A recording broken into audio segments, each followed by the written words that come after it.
Since the New Stone Age, hundreds of generations have lived on the Ukrainian lands.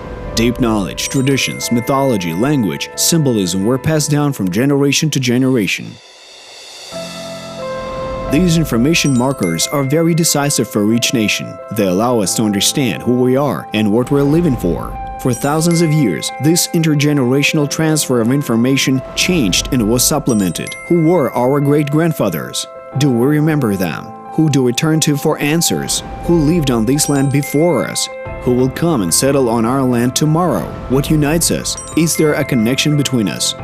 Step by step, we will plunge into the past, holding onto the thread that permeates the millennia. So we highly recommend that you stop, listen, and open your eyes to see the obvious.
Пішов Гуцул з полонінки в широкім ремені, приніс мені подарунчик, баранчика у жмені.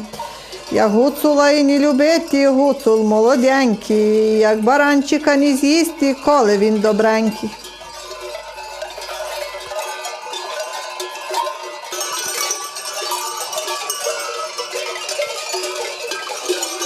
Колись давно For many centuries now, the Hutsul's people who inhabit the Carpathian Mountains have been ascending the meadow glades every spring. йдуть навесні в полонину.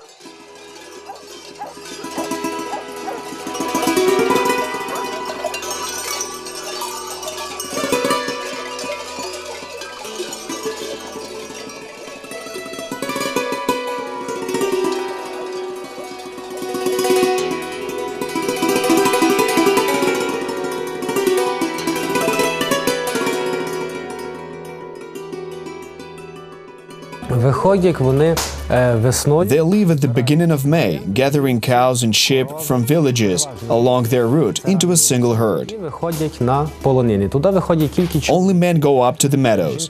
The women stay at home, keeping things in order and maintain the household. Men, on the other hand, climb high into the mountains with most of the animals and spend about 6 months there, from early spring to late autumn. They will return home only in November. Time has stopped there, where they spent the next 6 months, and fire becomes the only symbol of home warmth and coziness that they have. Все на вогні.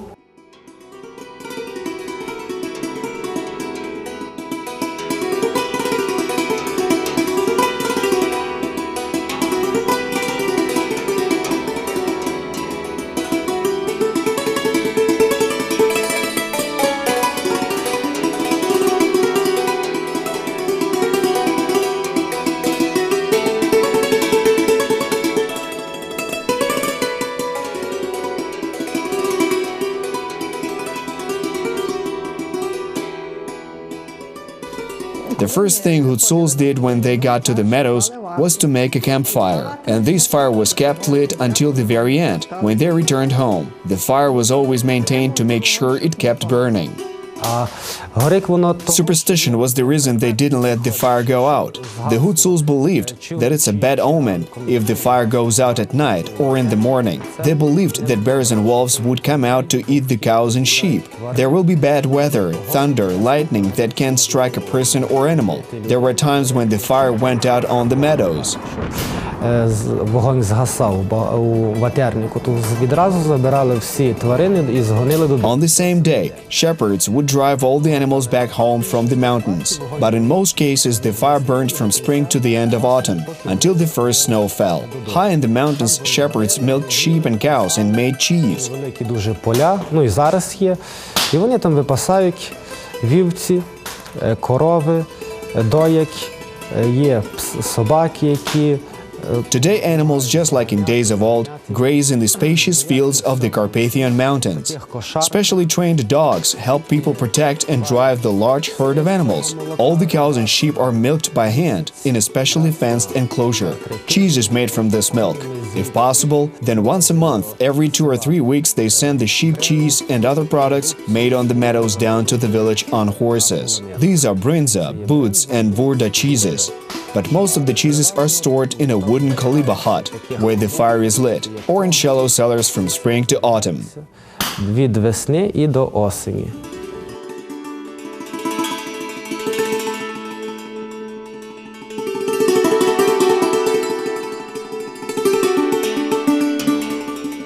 Робота в них була у кожного своя. The division of labor is followed strictly on the meadows. Some shepherds watch the herd, others milk the animals, and another group makes cheese and tends to the fire. Робили і цю ватру пильнували, і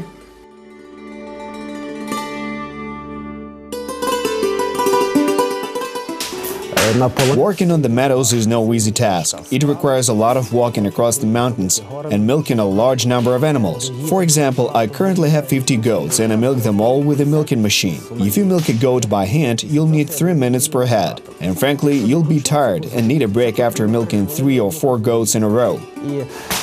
Будемо так казати, 3-4 кози здоїв. But if you see a milking machine, it can milk a goat in 30 seconds and doesn't need any breaks. Не потрібно.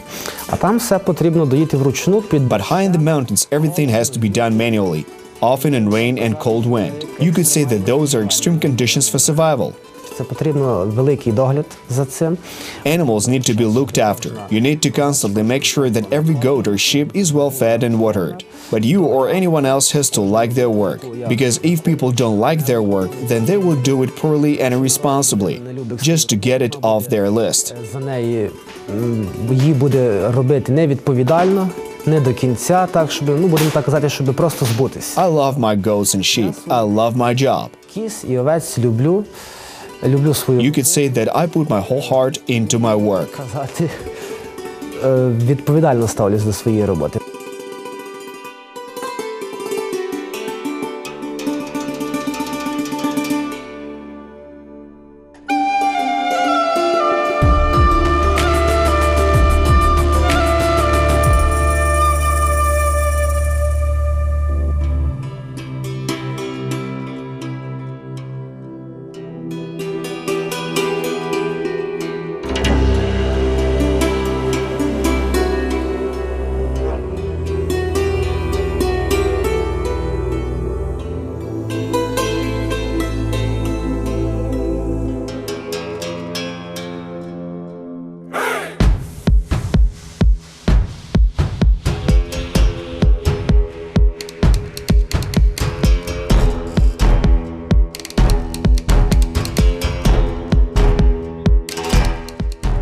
цей чоловік, Vatag is the person who makes cheese. You can only make Hutsul cheese and Vorda on an open fire. Hard cheeses can't be made on an open fire. та як тверді сири на вогні не вариться. Наші традиційні Our traditional Hutsul cheeses are much easier to make because it allows you to err by up to 1 degree Celsius either way when heating the milk. похибка в них плюс-мінус градус. Якщо If you underheat or overheat our traditional cheese by 1 degree Celsius, it's okay. You'll get the cheese anyway. As for hard cheeses, such as Parmesan, Cassiotta, Gouda, if you overheat the milk by half a degree while making them, you'll get no cheese at all out of it. It's better to underheat the milk by 1 degree than overheat by half a degree. Hard cheeses are much more difficult.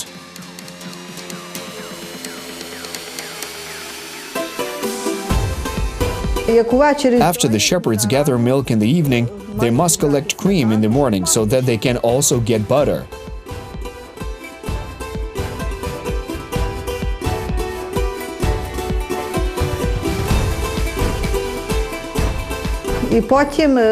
And then they heat this milk on a fire at a special ferment called glag. It consists of the contents taken from the stomach of a calf that is yet to eat anything but milk.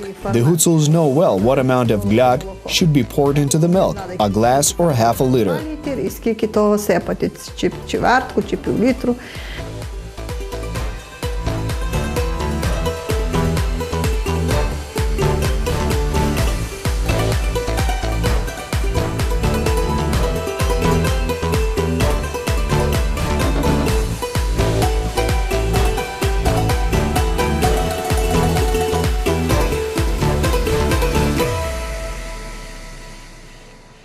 І там такі So they pulled these big, round cheeses out of the vat. великі. Those weighed 10 kilos and 15 and 20. Такі було і 10 кілограм в одному сирі, і 15. Then they put them into the attic of the wooden kaliba hut and smoked them there. Будили, щоб і муха. The smoke protected cheese from insects and helped dry it properly to produce good brinza as a result.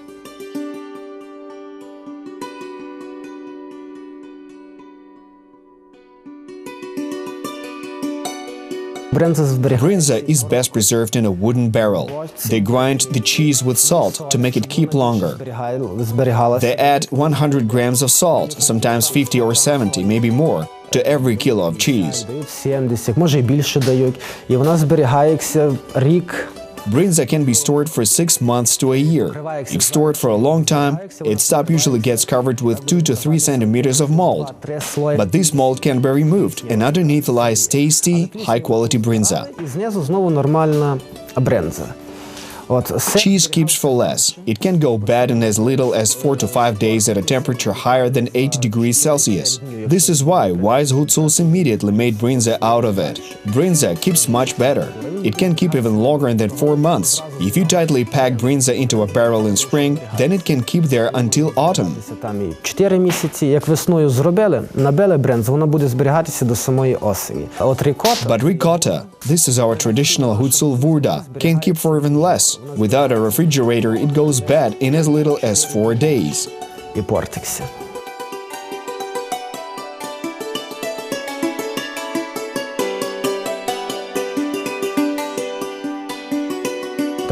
Since a lot of herbs grow here in the Carpathians, more than 2,500 species, our milk is much tastier, richer, and more wholesome.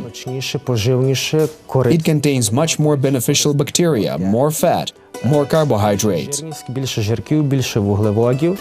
І будемо так... And I can say with confidence that these cheeses are much tastier than anywhere else. Допустимо, там у якійсь другій області, де менше різнотрав'я.